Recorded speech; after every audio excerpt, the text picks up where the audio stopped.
Fund തട്ടിപ്പ് പ്രതി അനന്തു കൃഷ്ണൻ 25 ലക്ഷം കൂടി തട്ടിയതായി പരാതി. ഇടുക്കി തൊടുപുഴയിലെ ബിജെപി വനിതാ നേതാവായ ഗീതാ കുമാരിയാണ് പരാതി നൽകിയത്.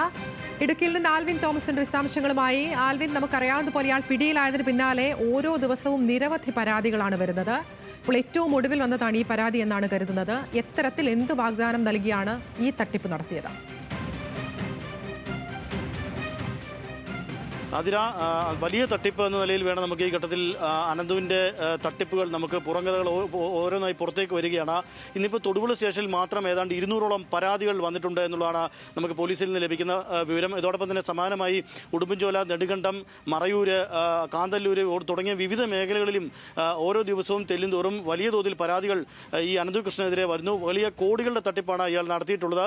മറ്റ് കമ്പനികളുടെ CSR ഫണ്ട് ലഭിക്കുമെന്ന് പറഞ്ഞുകൊണ്ട് പണവും അല്ലെങ്കിൽ സ്കൂട്ടറും ലാപ്ടോപ്പും അടക്കമുള്ള സാധനങ്ങൾ നൽകുമെന്ന് പറഞ്ഞ് പലരിൽ നിന്ന് പകുതി പണം വാങ്ങി അത് തട്ടിക്കുന്ന ഒരു നിലയാണ് ഇപ്പോൾ ഉണ്ടായിട്ടുള്ളതെന്നാണ് നമുക്ക് മനസ്സിലാക്കാൻ കഴിയുന്നത്. ഇയാൾ ഇപ്പോൾ തിട്ടപ്പെടുത്തിയതിടത്തോളം ഏതാണ്ട് 400 കോടിയോളം രൂപ പലയിടങ്ങളിൽ നിന്നായി തട്ടിയെടുത്തിട്ടുള്ളതായി പറയുന്നുണ്ട്. ഇന്നിപ്പോൾ ഗീതാകുമാരി എന്നുള്ള BJPയുടെ ഒരു വനിതാ നേതാവിൽ നിന്നാണ് 25 ലക്ഷം രൂപ തട്ടിയതായി പരാതി നൽകുന്നത്. പക്ഷേ അത് സീഡുമായി ബന്ധപ്പെട്ടല്ല, മറ്റു പല ആവശ്യങ്ങൾക്കുമായി അനന്തു കൃഷ്ണൻ തന്നിൽ നിന്ന് വാങ്ങിച്ചു എന്നുള്ളതാണ് അവർ പറയുന്നത്. സീഡ് സൊസൈറ്റിയുമായി ബന്ധപ്പെട്ടുള്ള തട്ടിപ്പല്ല, ഇത് മറ്റൊരു തട്ടിപ്പാണ് എന്നുള്ളതാണ് ഏറ്റവും ശ്രദ്ധേയം. അതുകൂടാതെയാണ് ഇത് മറ്റൊരു തട്ടിപ്പിന്റെ കഥ കൂടി പുറത്തു വരുന്നത്. അവർക്ക് 25 ലക്ഷം രൂപ നൽകാനുണ്ട് എന്നുള്ളതാണ് അവരുടെ പരാതി. അവർ നേരത്തെ പോലീസിൽ പരാതി നൽകിയിരുന്നു. ഇപ്പോൾ അത് കോടതിയിൽ കേസായി നടക്കുന്നു എന്നുള്ളതാണ് നമുക്ക് ഈ ഘട്ടത്തിൽ അറിയാൻ കഴിയുന്നത്. നമുക്കിപ്പോൾ ഉള്ളത് ഈ അനന്തു കൃഷ്ണന്റെ വീടിന്റെ മുമ്പിലാണ്. തൊടുപുഴ കോളപ്പുറയിലുള്ള അനന്തു കൃഷ്ണന്റെ വീടാണ് നമ്മൾ ഈ കാണുന്നത്. ഇയാൾ അറസ്റ്റിലായപ്പോൾ മുതൽ ഈ വീട്ടിൽ നിന്ന് ആളുകൾ പലയിടങ്ങളിലേക്കും അല്ലെങ്കിൽ ഇവിടെ ഉണ്ടായിരുന്നവർ മാറി എന്നുള്ളതാണ് നമുക്ക് അയൽവാസികളിൽ നിന്ന് ലഭിക്കുന്ന വിവരം. ഈ വീട്ടിൽ ഇപ്പോൾ പരിസരത്തായി ആരുമില്ല. ഇയാൾ ഏതാണ്ട് 28 വയസ്സ് മാത്രം പ്രായമാണുള്ളത്. ഇയാൾ ഈ പ്രദേശമാകെ ഉള്ള സ്ഥലങ്ങളിൽ നിന്ന് പഞ്ചായത്ത് മെമ്പർമാരെ അടക്കം സ്വാധീനിച്ച്, ആശാ വർക്കർമാരെ അടക്കം സ്വാധീനിച്ചൊക്കെയാണ് ഈ പലരിൽ നിന്നും പാവപ്പെട്ട ആളുകളിൽ നിന്നും ഈ പണം തട്ടിയിട്ടുള്ളത് എന്നുള്ളതാണ് ഏറ്റവും ശ്രദ്ധേയം. ഇവരെല്ലാവരും ഈ ജനപ്രതിനിധിയായിട്ടുള്ള ആളുകളൊക്കെയും ഇതിൽ ഇടപെട്ടപ്പോൾ സ്വാഭാവികമായും ആളുകൾക്ക് ഒരു വിശ്വാസ്യത കൈവന്നു. ആ വിശ്വാസ്യതയുടെ അടിസ്ഥാനത്തിലാണ് ഇവരെല്ലാവരും ഈ കോടിക്കണക്കിന് രൂപ പലയിടങ്ങളിൽ നിന്നായി അത് തന്നെയാണ്. അതായത് ഒരു വ്യക്തതയ്ക്ക് വേണ്ടി ചോദിക്കുകയാണ്. ഇതിനു മുമ്പ് തന്നെ, അതായത് ഇയാൾ പിടിയിലാകുന്നതിന് മുമ്പ് തന്നെ ഈ ഗീതാകുമാരി ഇത്തരത്തിൽ പരാതി നൽകിയിരുന്നു എന്നാണോ? അതോടൊപ്പം തന്നെ ഇയാൾ എന്തു പറഞ്ഞാണ് ഗീതാകുമാരിയെ സമീപിച്ചത്? എന്തായിരുന്നു വാഗ്ദാനം? എന്ത് കാര്യത്തിനാണ്? കാരണം 1-2 ലക്ഷം രൂപയല്ലല്ലോ ആൽവിൻ, 25 ലക്ഷം രൂപയാണല്ലോ നൽകുന്നത്. ഒരു മുൻപരിചയവും ഇല്ലാത്ത ആൾക്കാണ് നൽകുന്നത് എന്നുകൂടി ഓർക്കണം. അതാണ് ഞാൻ പറഞ്ഞത്. ഗീതാകുമാരി എന്ന BJPയുടെ ഒരു നേതാവ് കൂടിയാണ്. അവരെ പല ഈ വിഷയങ്ങളുമായി ബന്ധപ്പെട്ട് ഇയാളുമായി ബന്ധപ്പെട്ടിരുന്ന ഒരാളാണ്. ഇതിന് ഈ സീഡ് കേസ് ഉണ്ടാകുന്നതിന് മുമ്പാണ് ഈ ഗീതാകുമാരി പരാതി നൽകിയിട്ടുള്ളത്. 25 ലക്ഷം രൂപ തട്ടി എന്നുള്ള നിലയിലാണ് ഗീതാകുമാരി പരാതിപ്പെട്ടിട്ടുള്ളത്. അത് പോലീസ് അന്വേഷണം നടക്കുകയാണ്. അതോടൊപ്പം തന്നെ കോടതിയിലും ഈ കേസ് എത്തിയിട്ടുണ്ട് എന്നുള്ളതാണ് നമുക്ക് മനസ്സിലാക്കാൻ കഴിയുന്നത്. ഗീതാകുമാരിയുമായി നമ്മൾ ബന്ധപ്പെടുമ്പോൾ കൂടുതൽ വിവരങ്ങൾ അത് വ്യക്തമാകും. അത് ഒരു പക്ഷേ നമുക്ക് ബന്ധപ്പെടുകയാണെങ്കിൽ അത് കൂടുതൽ വ്യക്തത വരികയും ചെയ്യും. നമ്മൾ ഒന്ന് ഫോണിൽ ട്രൈ ചെയ്താൽ അത് നമുക്ക് മനസ്സിലാവുമെന്നാണ് അറിയാൻ കഴിയുന്നത്. ഇത് നമ്മളിപ്പോൾ ഇവിടെ ഉള്ളത് ഈ അയൽവാസികളായിട്ടുള്ള ആളുകളാണ്. ഇവർക്കും ചില കാര്യങ്ങളൊക്കെ പറയാനുണ്ട്. വലിയ തട്ടിപ്പാണെന്നുള്ളതാണ്. കേരളം ആകസ്കാലം എല്ലാ ജില്ലകളിലും കയറി വലിയ തട്ടിപ്പ് നടത്തിയിട്ടുണ്ട്. നല്ല രീതിയിലുള്ള തട്ടിപ്പ് നടത്തിയെന്നുള്ളതാണ് മാധ്യമങ്ങളിൽ നിന്നൊക്കെ നമുക്ക് അറിയാൻ സാധിക്കുന്നത്. എങ്ങനെയാണെന്നുള്ളത് നമുക്കറിയില്ല. ഇയാളെ നിങ്ങൾക്ക് പരിചയമുണ്ടല്ലോ? അയൽവാസി ചെറുപ്പം പോലെ ഇവിടെ തന്നെ പഠിച്ചു വളർന്നതും ഒക്കെ ഇവിടെ തന്നെ. അങ്ങനെ ഒരു ചെറുപ്പം പോലെ ഒരു അറിവുണ്ട് ഇതിനെ കുറിച്ച്. ഈ തട്ടിപ്പ് വരെ നിങ്ങൾ അറിയുന്നതൊക്കെ ഈ അടുത്ത സമയത്താണ്, അയാൾ അറസ്റ്റിലായ ശേഷമാണ്. ഈ അടുത്ത ഈ മാധ്യമങ്ങളുടെ കോടികൾ തട്ടിയെന്ന് പറഞ്ഞ് വാർത്തകൾ വരുമ്പോഴാണ് നമ്മൾ ഇന്ന ആളാണല്ലോ എന്നറിയുമ്പോഴാണ്, നമ്മുടെ അയൽവാസിയാണല്ലോ എന്നുള്ള വിവരം നമ്മൾ അറിയുന്നത്. ഇതിനുമ്പം പുറത്തെന്ത് ആണ് നടത്തുന്നതെന്ന് നമുക്കറിയത്തില്ല സംഭവങ്ങൾ. ഇവിടെ പലരും വരികയും അങ്ങനെയൊക്കെ ഉണ്ടായിരുന്നു. ഇവിടെ അങ്ങനെയുള്ള ആളുകളൊന്നും അങ്ങനെ വരവും കാര്യമൊന്നുമില്ല. ഇല്ലില്ല. ഇദ്ദേഹത്തിന്റെ വീട്ടിലാരൊക്കെയാണ് ഉണ്ടായിരുന്നത്? വീട്ടില് അപ്പനും അമ്മയും വെല്ലുമ്മയും ഉണ്ടായിരുന്നു. ഇപ്പൊ അവരവിടെയാണെന്നറിയില്ല. ഈ കേസുണ്ടായ ശേഷമാണോ ഇവരെയൊന്നും ഇവിടെ കാണാതെ വരുന്നത്? അതെ, കേസുണ്ടായതിന്റെ ശേഷം. ഇങ്ങനെ ഒരു തട്ടിപ്പ് നടത്തുന്ന ഒരാളാണെന്ന് നിങ്ങൾക്ക് എപ്പോഴെങ്കിലും തോന്നിയിട്ടുണ്ടോ? തോന്നിയിട്ടില്ല. ഇതുപോലെ കോടികൾ തട്ടിപ്പിക്കുന്ന ആളാണെന്നൊന്നും ഞങ്ങൾക്ക് അറിയത്തില്ല. നല്ല ഒരു കഴിവുള്ള പയ്യനായിരുന്നു. ഇയാൾക്ക് മറ്റെന്തെങ്കിലും ജോലി ഉണ്ടായിരുന്നോ? ജോലിയൊന്നുമില്ലായിരുന്നു.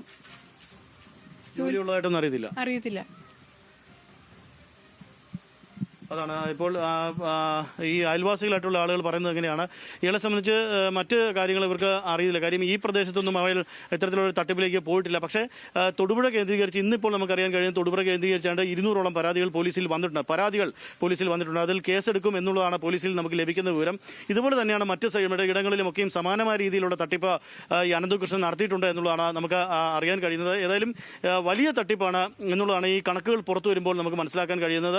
നിരവധി ആളുകളിൽ നിന്ന് പല കാര്യങ്ങൾ പറഞ്ഞാണ്. ഒന്ന് സ്കൂട്ടർ നൽകാമെന്ന് പറഞ്ഞിരുന്നു, ഒന്ന് ലാപ്ടോപ്പ് നൽകാമെന്ന് പറഞ്ഞിരുന്നു. ആദ്യഘട്ടത്തിൽ ഇത് ഈ ചെടികൾക്ക് ഉപയോഗിക്കുന്ന വളം അത് നൽകാമെന്ന് പറഞ്ഞുകൊണ്ടായിരുന്നു തട്ടിപ്പ്. ഇതൊക്കെയും നടത്തിയത് പലയിടങ്ങളിൽ നിന്നുള്ള ജനപ്രതിനിധികളെ കൂട്ടുപിടിച്ചുകൊണ്ട്, അല്ലെങ്കിൽ അവരോട് ഈ കാര്യങ്ങൾ പറഞ്ഞുകൊണ്ട് CSR ഫണ്ട് വലിയ തോതിൽ വരും, തൻ്റെ NGOയിലേക്ക് വരുന്നുണ്ട്, ആ NGO സീഡ് എന്ന സൊസൈറ്റിയിൽ നിന്ന് ഈ പണം നൽകും എന്നുള്ളതാണ് അറിയിച്ചിരുന്നത്. അങ്ങനെ ആളുകളിൽ നിന്ന് ഇതിനായി സ്കൂട്ടർ 1 ലക്ഷം രൂപയുടെ സ്കൂട്ടർ ആണെങ്കിൽ 50,000 രൂപ ഈ ആളുകളിൽ നിന്ന് വാങ്ങിക്കുന്നു. പിന്നീട് അങ്ങനെ പലയിടങ്ങളിൽ നിന്ന് ആളുകളിൽ നിന്ന് വാങ്ങിക്കുന്നു. ചില ഘട്ടങ്ങളിൽ ഒരു ഉദ്ഘാടനം പോലും നടത്തി വിവിധ ജനപ്രതിനിധികളെ കൊണ്ട് ഇവ വിതരണം ചെയ്യിക്കുന്നു. അങ്ങനെയൊക്കെ വന്നപ്പോൾ ഈ വിശ്വാസ്യത വല്ലാതെ ആളുകൾക്കിടയിലും കൂടി. പക്ഷേ ആദ്യഘട്ടത്തിൽ അങ്ങനെ കൊടുത്തിരുന്നുവെങ്കിൽ പിന്നീട് ഇവയൊന്നും കൊടുക്കാതെ വന്നു, വാഗ്ദാനങ്ങളൊന്നും നിറവേറ്റാതെ വന്നു, പാലിക്കാതെ വന്നു. അങ്ങനെയാണ് ഈ കോടികൾ ഇയാളുടെ പക്കലേക്ക് എത്തിയിട്ടുള്ളത് എന്നുള്ളതാണ് ഈ ഘട്ടത്തിൽ മനസ്സിലാക്കാൻ കഴിയുന്നത്. വലിയ തട്ടിപ്പാണ് ഇപ്പോൾ ഈ അനന്തകൃഷ്ണൻ സീഡ് സൊസൈറ്റി എന്ന പേരിൽ നടത്തിയിട്ടുള്ളത് എന്നുള്ളതാണ് നമുക്ക് ഈ ഘട്ടത്തിൽ മനസ്സിലാക്കാൻ കഴിയുക. ഗീതാകുമാരിയുടെ വിഷയം പറയുന്നത് മറ്റൊരു തട്ടിപ്പാണ്. അത് അയാൾ ഗീതാകുമാരിയിൽ നിന്ന് പണം തട്ടിച്ചു എന്നുള്ള തരത്തിലാണ് ഗീതാകുമാരി നമ്മളോട് പറഞ്ഞത്. ഗീതാകുമാരി 25 ലക്ഷം രൂപ അയാൾക്ക് കൊടുക്കാനുണ്ട്, അയാളിൽ നിന്ന് അയാൾക്ക് ഗീതാകുമാരിക്ക് കൊടുക്കാനുണ്ട് എന്നുള്ളതാണ് പറഞ്ഞിട്ടുള്ളത്. ഗീതാകുമാരിയെ സംബന്ധിച്ച് പോലീസിൽ പരാതിപ്പെട്ടിട്ടുണ്ട്. അത് കോടതിയിലേക്ക് കേസ് മൂവിയിട്ടുണ്ട് എന്നുള്ളതാണ് അവരിൽ നിന്ന് നമുക്ക് മനസ്സിലാക്കാൻ കഴിയുന്നത്. ആ കേസും ഇപ്പോൾ കൂടുതലായി ഉയർന്നു വരുന്നു. ഇതും പോലീസ് കൂടുതലായി അന്വേഷിക്കുമെന്ന് വേണം ഈ ഘട്ടത്തിൽ മനസ്സിലാക്കാൻ. ഈ സീഡ് സൊസൈറ്റിയുമായി ബന്ധപ്പെട്ട തട്ടിപ്പിന് പുറമെയാണ് ഈ തട്ടിപ്പ് ഉണ്ടായിട്ടുള്ളത്. ഇങ്ങനെ മറ്റു പലരുടെ കയ്യിൽ നിന്നും ഇയാൾ പണം വാങ്ങിയിട്ടുണ്ടോ എന്ന് പോലും സംശയിക്കേണ്ട ഒരു സമയത്തേക്ക് നമ്മൾ വരികയാണ്. കാര്യം അത്രത്തോളം വിശ്വാസ്യത ഇയാളുടെ തകർന്നിട്ടുണ്ട്. പലരും ഓരോ ദിനം പ്രതിയും പരാതികളുമായി രംഗത്തേക്ക് എത്തുകയാണ്. ആതിര, അതുതന്നെയാണ് വലിയ തട്ടിപ്പാണ് എന്നുള്ളതാണ്. ലാപ്ടോപ്പ് വാഗ്ദാനം ചെയ്ത്, സ്കൂട്ടർ വാഗ്ദാനം ചെയ്ത്, അങ്ങനെ പലതരത്തിലുള്ള വ്യാജ വാഗ്ദാനങ്ങൾ നൽകി കോടികളുടെ തട്ടിപ്പാണ് ഇയാൾ പലരിൽ നിന്നായി നടത്തിയിട്ടുള്ളത് എന്നുള്ളതാണ്. ആദ്യഘട്ടത്തിൽ ഈ പറയുന്നത് പോലെ ആളുകൾക്ക് വാഗ്ദാനം നൽകുന്ന സാധനങ്ങൾ നൽകി ഈ വിശ്വാസ്യത പിടിച്ചു പറ്റിയതിന് ശേഷമാണ് ഇത്തരത്തിൽ ഇയാൾ തട്ടിപ്പ് നടത്തിയത് എന്നുള്ളത് തന്നെ. ഇപ്പോൾ ഏറ്റവും ഒടുവിൽ പുറത്തു വരുന്ന വിവരം അനുസരിച്ച് ഈ പറയുന്നത് പോലെ ഗീതാകുമാരിൽ പത്തനംതിട്ടയിൽ നിന്നാണ് ഇത്തരത്തിൽ പരാതി വരുന്നത്. ഈ പറയുന്നത് പോലെ 25 ലക്ഷം രൂപയാണ് തട്ടിയത് എന്നുള്ളതാണ് പത്തനംതിട്ടയിൽ നിന്ന് വരുന്ന പരാതി. ആൽവിൻ, അതോടൊപ്പം ചേർത്ത് വായിക്കേണ്ട മറ്റൊരു കാര്യം എന്താണെന്ന് വെച്ചാൽ ഇതിപ്പോൾ 1000 കോടിയുടെ തട്ടിപ്പ് എന്നുള്ളതാണ്. അതിൽ അയാളുടെ അക്കൗണ്ടിലുള്ളത് ഏകദേശം 3 കോടിയോ അതിനോട് അടുത്ത തുക എന്തോ മാത്രമാണ്. അപ്പോൾ ഇത് വലിയൊരു സംഘം ഉണ്ടായിരുന്നു. അങ്ങനെയൊക്കെയുള്ള നിഗമനത്തിലേക്ക് എത്തിച്ചേരേണ്ടി വരില്ലേ? അതൊക്കെയും പോലീസ് വളരെ വിശദമായി അന്വേഷിക്കുകയാണ്. കഴിഞ്ഞ വ്യാഴാഴ്ചയോട് കൂടിയാണ് ഇയാൾ അറസ്റ്റിലാകുന്നത്. മൂവാറ്റുപുഴ പോലീസാണ് ഇയാളെ അറസ്റ്റ് ചെയ്യുന്നത്. അതിനുശേഷമാണ് ഈ സംസ്ഥാനത്ത് വിവിധ ഇടങ്ങളിലും ഇയാൾ ഇങ്ങനെ ഇത്തരത്തിൽ സമാനമായ തട്ടിപ്പ് നടത്തിയിട്ടുണ്ടെന്നുള്ളത് പുറത്തു വരുന്നത്. നമ്മൾ മുമ്പ് മണിക്കൂറുകളിൽ കണ്ടതുപോലെ പല ജില്ലകളിൽ നിന്നും ഈ തട്ടിപ്പ് വാർത്തകൾ പുറത്തു വരികയാണ് എന്നുള്ളതാണ് ഏറ്റവും ശ്രദ്ധേയം. ഇന്നിപ്പോൾ ഇടുക്കി മേഖലയിൽ നിന്ന് ഈ കഴിഞ്ഞ ദിവസങ്ങളിലായി വന്നിരുന്നു. കഴിഞ്ഞ ശനിയാഴ്ച നമ്മൾ വാർത്ത നൽകിയിരുന്നതാണ്. നെടുങ്കണ്ടം, ഉടുമ്പൻചോല തുടങ്ങിയ കമ്പംമെട്ട് തുടങ്ങിയ പോലീസ് സ്റ്റേഷനുകളിൽ ഏതാണ്ട് 388 പരാതികളാണ് അവിടെ ലഭിച്ചിരുന്നത്. ഈ 3 സ്റ്റേഷനുകളിലുമായും ലഭിച്ചിരുന്നത്. അത് നമ്മൾ വാർത്തയായി നൽകിയതാണ്. ഇന്നിപ്പോൾ മറയൂരിലും കാന്തല്ലൂരിലും സമാനമായ രീതിയിൽ ഈ തട്ടിപ്പ് നടന്നിട്ടുണ്ട് എന്നുള്ളതാണ് നമുക്ക് അറിയാൻ കഴിയുന്ന വിവരം. തൊടുപുഴയിലും പരാതികൾ വരുന്നു. ഇങ്ങനെ ഇടുക്കി ജില്ലയുടെ വിവിധ മേഖലകളിൽ ഈ തട്ടിപ്പ് നടന്നിട്ടുണ്ട് എന്നുള്ളതാണ് ഏറ്റവും ശ്രദ്ധേയമായ കാര്യം. ഈ തട്ടിപ്പ് ഇനി ഇരയായവരൊക്കെയും ഇപ്പോൾ വലിയ ആശങ്കയിലാണ്. അവരുടെ പണം തിരികെ ലഭിക്കുമോ എന്നുള്ള ഒരു ആശങ്കയിലാണ് അവർ ഉള്ളത്. പ്രധാനമായും ആദ്യഘട്ടത്തിലൊക്കെ ഇവരെ സമീപിച്ചിരുന്നത് ഈ കർഷകരായിട്ടുള്ള ആളുകളും സാധാരണക്കാരായിട്ടുള്ള ആളുകളുമാണ്.